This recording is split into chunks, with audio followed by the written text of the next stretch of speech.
mantras of our Lord Sri Aurobindo. When you get the true intuitive plane, there will be no need for questions or instructions as to how to do the sadhana. The sadhana will do itself under the light of the intuition. With always our love and blessings, says our Lord Sri Aurobindo.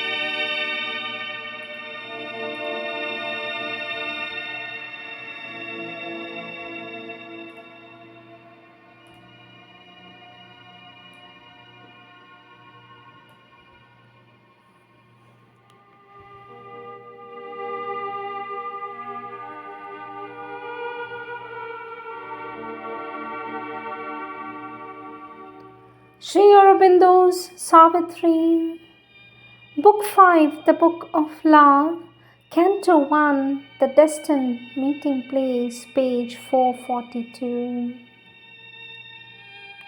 Below there crouch a dream of emerald woods and gleaming borders solitary as sleep. Pale waters ran like glimmering threads of pearl. A sigh was straying among happy leaves, cool, perfumed, with slow, pleasured, burdened feet. Faint, stumbling breezes faltered among flowers. The white crane stood, a vivid, motionless streak, peacock and parrot jeweled soil and tree. The dove's soft mourn enriched the enarmed air, and fire-winged wild drakes swam in silvery pools. Earth, couched alone with her great lover, heaven, uncovered to her consort's purple eye, in her luxurious ecstasy of joy, she squandered the love music of her notes, wasted the passionate pattern of her blooms, and festival rite of her scents and hues. A cry and leap and hurry were around, the stealthy footfalls of her chasing things, the shaggy emerald of her sensual mane, the gold and sapphire of her warmth and blaze, magician of her rapt felicities, blithe, sensuous-hearted, careless and divine, life ran or hid in her delightful rooms.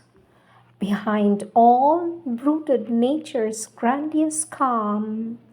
Primeval peace was there, and in its bosom held undisturbed the strife of bird and beast. Man, the deep-browed artificer, had not come to lay his hand on happy inconscient things.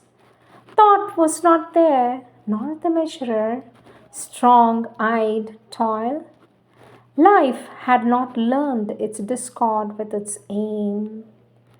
The mighty mother lay outstretched at ease. All was in line with her first satisfied plan, moved by a universal will of joy. The trees bloomed in her green felicity, and the wild children brooded not on pain. At the end reclined a stem and giant track of tangled depths and solemn questioning hills, and peaks like a bare austerity of the soul, armored, remote, and desolately grand, like the thought-screened infinites that lie behind the rapt smile of the Almighty's dance.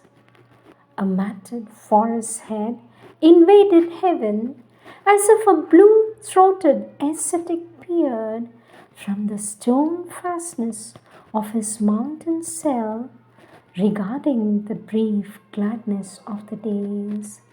His vast, extended spirit couched behind a mighty murmur of immense retreat, besieged the ear, a sad and limitless call, as of a soul retiring from the world.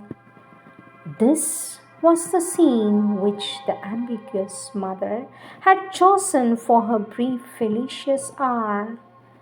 Here, in this solitude, far from the world, her part she began in the world's joy and strife.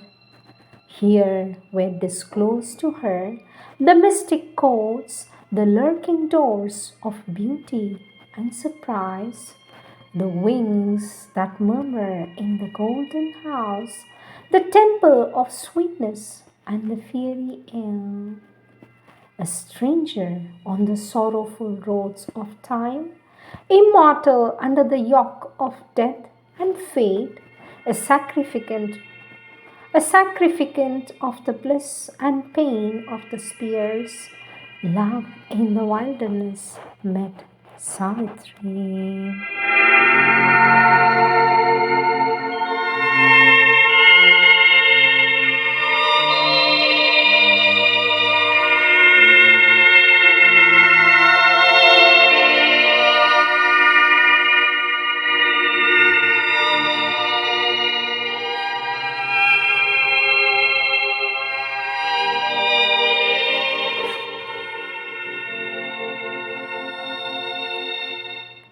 Words of our Lord Sri Aurobindo, taken from Collective Works of our Lord Sri Aurobindo, Letters on Yoga 2, topic Seeking the Divine.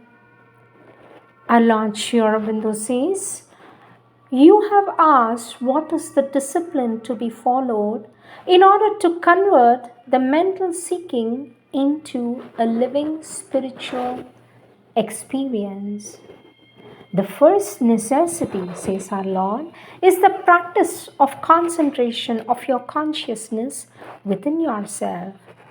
The ordinary human mind has an activity on the surface which veils the real self, but there is another, a hidden consciousness within, behind the surface, one in which we can become aware of the real self and of a large, deeper truth of nature, can realize the self and liberate and transform the nature." Lord Sri Aurobindo says, to quiet the surface mind and begin to live within is the object of this concentration. Let me repeat, to quiet the surface mind and to begin to live within is the object of this concentration. Of this true consciousness, other than the superficial, there are two main centers. One in the heart, not the physical heart, but the cardiac center in the middle of the chest, and one in the head. The concentration in the heart opens within, and by following this inward opening and going deep, one becomes aware of the soul or the psychic being, the divine element in the individual.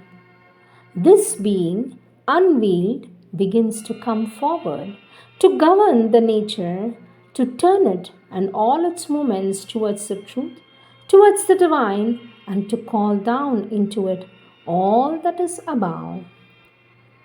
It brings the consciousness of the presence, the dedication of the being to the highest, and invites the descent into our nature of a greater force and consciousness which is awaiting above us. Our Lord Sri Aurobindo says, to concentrate in the heart center with the offering of oneself to the divine and the aspiration for this inward opening and for the presence in the heart is the first way. Let me repeat, to concentrate in the heart center with the offering of oneself to the divine and the aspiration for this inward opening and for the presence in the heart is the first way. And if it can be done, the natural beginning for its result once obtained makes the spiritual path far more easy and safe than if one begins the other way. Our Lord Sri Aurobindo says that other way is the concentration in the head in the middle center. This, if it brings about the silence of the surface mind, opens an inner, larger, deeper mind within, which is more capable of receiving the spiritual experience, and spiritual knowledge. But once concentrated here, one must open the silent mental consciousness upward to all that is above mind. After a time, one feels the consciousness rising upward, and in the end, it rises beyond the lid, which is so long kept it tied in the body, and finds a center above the head where it is liberated into the infinite. Our Lord Sri Aurobindo says there it begins to come into contact with the universal self, the divine peace, light, power, knowledge, bliss, to enter into that and become that, to feel the descent of these things into the nature, to concentrate in the head with the aspiration for the quietude in the mind, realization of the self and the divine above is the second way of concentration. It is important, however, to remember that the concentration of the consciousness in the head is only a preparation for its rising to the center above. Otherwise, one may get shut up in one's own mind and its experiences, or at best attain only to a reflection of the truth above instead of rising into the spiritual transcendence to live there. For some, the mental concentration is easier. For some, the concentration in the heart center. Some are capable of doing both alternatively, but to begin with the heart center, if one can do it, it's more desirable. Our Lord Sri Aurobindo says the other side of the discipline is with regard to the activities of the nature of the mind, the life, self, or vital of the physical being. Here, the principle is to accord the nature with the inner realization so that one may not be divided into two discordant parts. There are here several disciplines or processes possible. One is to offer all the activities to the divine and call for the inner guidance and the taking up of one's nature by a higher power. If there is in the inward soul opening, if the psychic being comes forward, then there is no great difficulty. There comes with it a psychic discrimination, a constant intimation, finally a governance which discloses quietly and patiently, removes all imperfections, brings the right mental vital and reshapes the physical consciousness also. Another method is to stand back, detached from the moments of the mind, life, and the being, to regard their activities as only a habitual formation of the general nature in the individual imposed on us by our past, not only as a part of our real being in proportion as one succeeds, becomes detached, sees the mind and its activities as not of oneself, life and its activity as not oneself, body and its activities as not oneself. One becomes unaware. One becomes aware of an inner being within us, inner, mental, vital, physical, silent, calm, unbound, unattached, which reflects the true self above and can be its direct representative. From this inner silent being proceeds a rejection of all that is to be rejected, an acceptance of only of what can be kept untransformed, an inmost will to perfection, or a call to the divine power to do at each step what is necessary for the change of the nature. It can also open mind, life, and body to the inmost psychic entity and its guiding influence or its direct guidance. In most cases, says our Lord, these two methods emerge and work together, finally fuse into one. But one can begin with either the one that one feels most natural and easy to follow. Finally, in all difficulties, when personal effort is hampered, the help of the teacher can intervene and bring about what is needed for the realization or for the immediate step that is necessary, says our Lord Sri Aurobindo. The realization of the psychic being, its awakening, the bringing of it in front, depends mainly on the extent to which one can develop a personal relation with the divine, a relation of bhakti, love, reliance, self giving, rejection of the insistences of the separating, self asserting mental, vital, and physical ego, says our Lord Sri Aurobindo.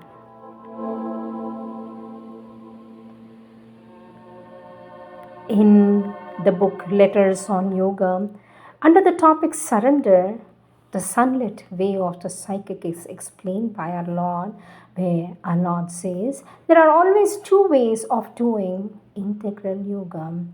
One, by the action of a vigilant mind and vital seeing, observing, thinking, deciding what is or what is not to be done.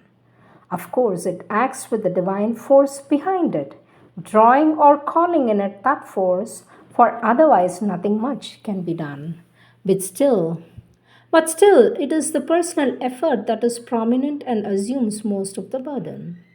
The other way is that of the psychic being, the consciousness opening to the divine, not only opening the psychic, bringing it forward, but opening the mind, vital and physical, receiving the light, perceiving what is to be done, feeling and seeing it done by the divine force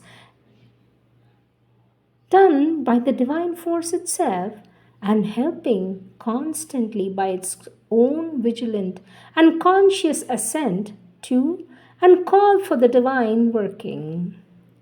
Usually, they cannot but be a mixture of these two ways until the consciousness is ready to be entirely open, entirely submitted to the divine's origination of all its action. It is then that all responsibility disappears and there is no personal burden on the shoulders of the sadhak, says our Lord Sri Aurobindo. When the psychic is in the front, the sadhana becomes natural and easy.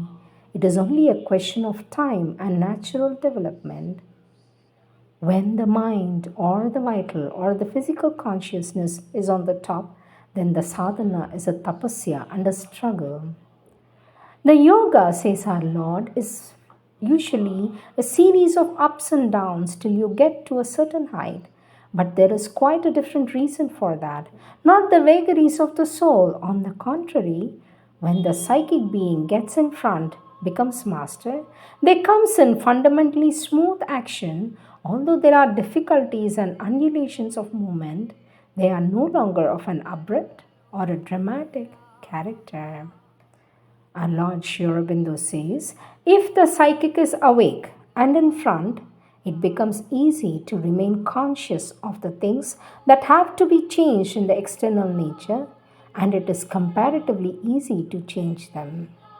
But if the psychic gets wheeled and retires in the background, the outer nature left to itself finds it difficult to remain conscious of its wrong movements and even with great effort cannot succeed in getting rid of them. You can see yourself as in a matter of food that with the psychic active and awake, the right attitude comes naturally, whatever difficulty they will soon diminish or even disappears. And Lord Sri Aurobindo says, it is not the soul that suffers. It is not the soul that suffers. The self is calm and equal at all things. The only sorrow of the psychic being is the sorrow of the resistance of the nature to the divine will, or the resistance of the things and the people to the call of the true, the good, and the beautiful. What is affected by the suffering is the vital nature and the body. When the soul draws towards the divine, there may be a resistance in the mind, the common form that is of denial and doubt, which may create mental and vital suffering. There may again be a resistance in the vital nature because of a desire. And in this field, there's a conflict between the soul and the vital nature, between the divine attraction and the pull of the ignorance. Then obviously there may be suffering of the mind and the vital parts. The physical consciousness may also suffer, and with an inability to respond to the higher consciousness. Our Lord says, this then takes the form of a vehement insistence in the continuation of the old movements, the waves of them through the mind, vital, and the body. This is possible when the inner being awakens, when one becomes conscious. There are two ways to meet all that, says our Lord. First, that of the self, calm, equality, a spirit, a will, a mind, a physical consciousness that is remaining absolutely, resolutely turning towards the divine, unshaken by the suggestion of doubt, desire, attachment, depression, sorrow, pain, or inertia. This is possible, the key for the secret, says our Lord. This is possible when the inner being awakens, when one becomes conscious of the self, of the inner mind, the inner vital, the inner physical, for that can more easily attune itself to the divine will, then there is the division of the being, as if there were two beings, one within, calm, strong, equal, unperturbed, a channel of the divine consciousness and force, and one without, still encroached on by the lower nature. Between the disturbances of the later becomes something superficial, which are no more than an outer ripple. Until these, under the inner pressure, fade and sink away, and the outer being too remains calm, concentrated, unattachable. There is also the way of the psychic. When the psychic being comes out in its inherent power, its consecration, adoration, the love of the divine, self-giving, surrender, and imposes these on the mind and the vital and the physical consciousness, and compels them to turn all their movements Godward. Our Lord Sri Aurobindo says, if the psychic is strong and mastered throughout, then there is no or little subjective suffering, and the objective cannot affect either the soul or the other parts of the consciousness. The way is sunlit, and a great joy and sweetness are the note of the whole sadhana. As for the outer attacks and adverse circumstances, that depends on the action of the force transforming the relations of the being with the outer nature. As the victory of the force proceeds, they will be eliminated. But however long they last, they cannot impede the sadhana, for then even adverse things and happenings become a means for its advance and for the growth of the spirit, says our Lord Sri Aurobindo.